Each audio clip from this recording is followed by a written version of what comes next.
여러분, 제가 장례 때 가끔 인용하는 말이 있어요.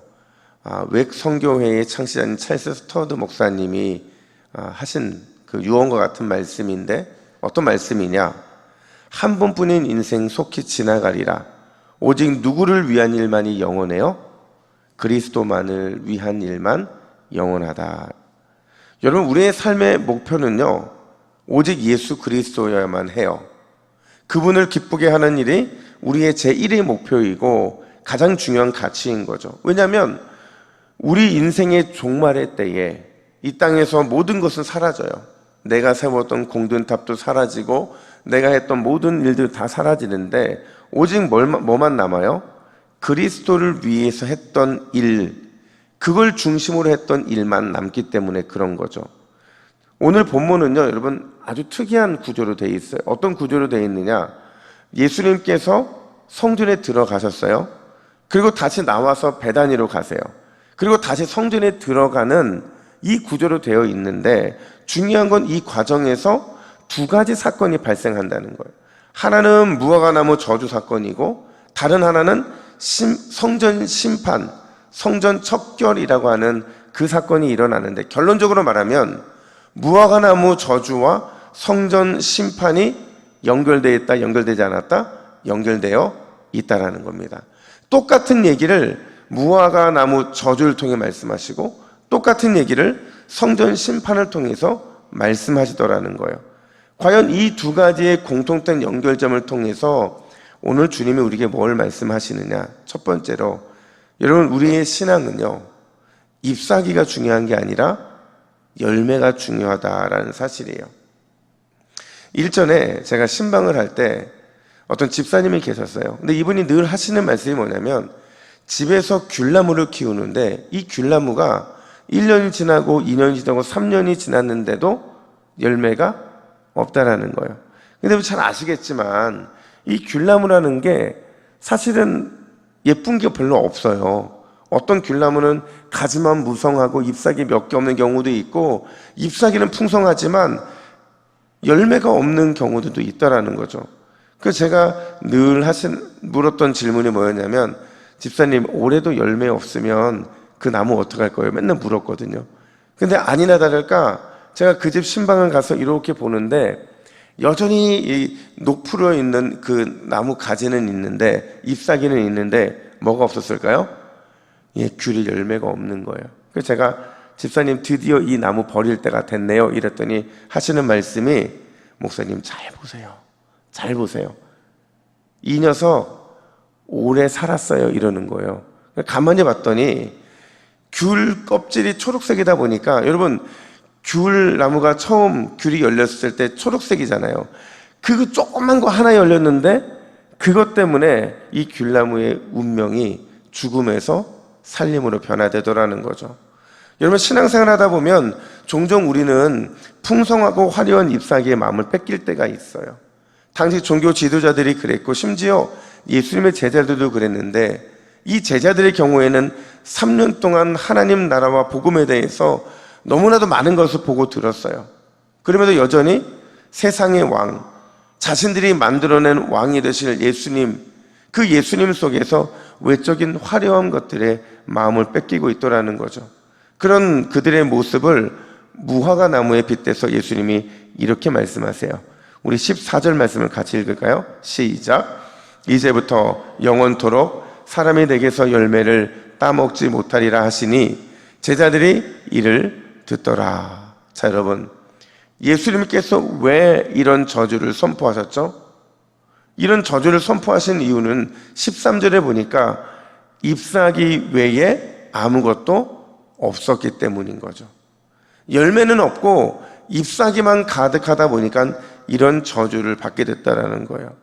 여러분, 우리 주님이 원하시는 삶은, 우리에게 원하시는 삶은 열매 가득한 삶인 줄 믿으시기를 축복합니다.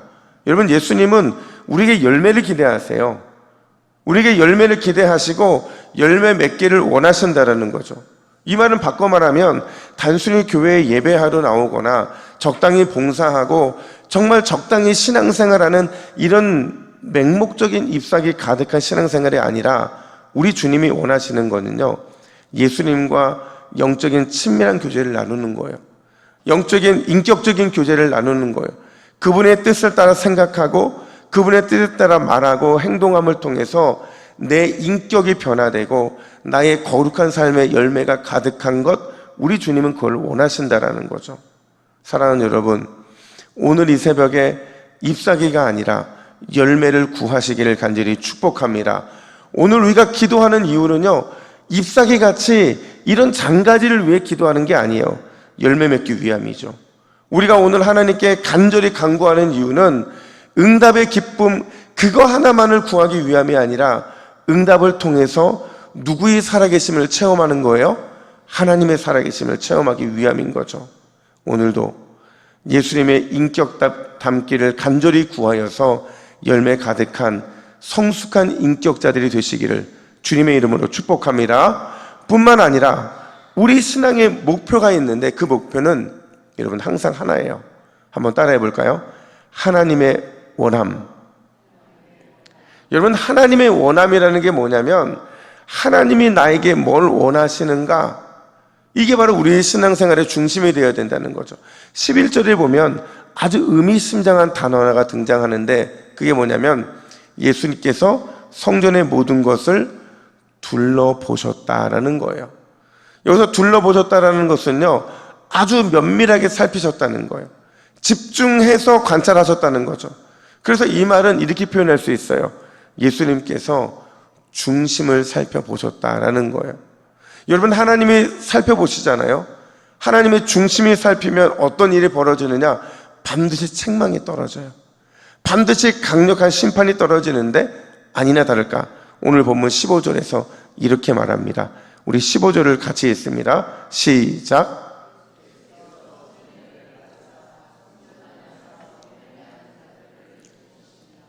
돈 바꾸는 자들의 상과 비둘기 파는 자들의 의자를 둘러 엎으시며.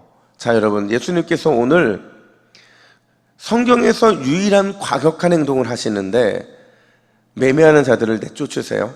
돈 바꾸고 비둘기 파는 사람들의 의자를 둘러 엎으세요.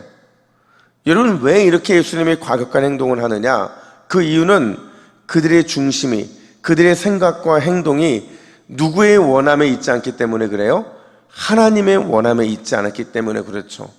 하나님께서 뭘 원하시는가가 아니라 매매하고 사고팔고 돈을 바꾸면서 자기가 뭘 원하는지 자기의 탐욕과 욕심을 채우려 했기 때문에 결국에는 예수님이 이런 과격한 행동을 하시더라는 거죠. 여러분, 그렇다면 원래 우리가 성전에 왜 모여야 하는 걸까요? 성전은 우리에게 왜 존재하는 거냐? 오늘 본문에도 등장하지만 원래 본문인 이사야 50장 7절은 이렇게 말합니다. 우리 같이 읽습니다. 시작. 내 집은 만민이 기도하는 집이라 일컬음이 될 것임이라. 아멘.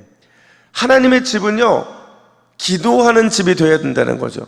그냥 우리가 와서 기도만 하는 그 기도를 말하는 기도가 아니라 하나님의 원함이 무엇인지를 깨닫는 곳, 하나님이 뭘 원하시고 예수님이라면 어떻게 하셨을까에 대한 응답을 받는 곳, 그곳이 어디라는 거예요?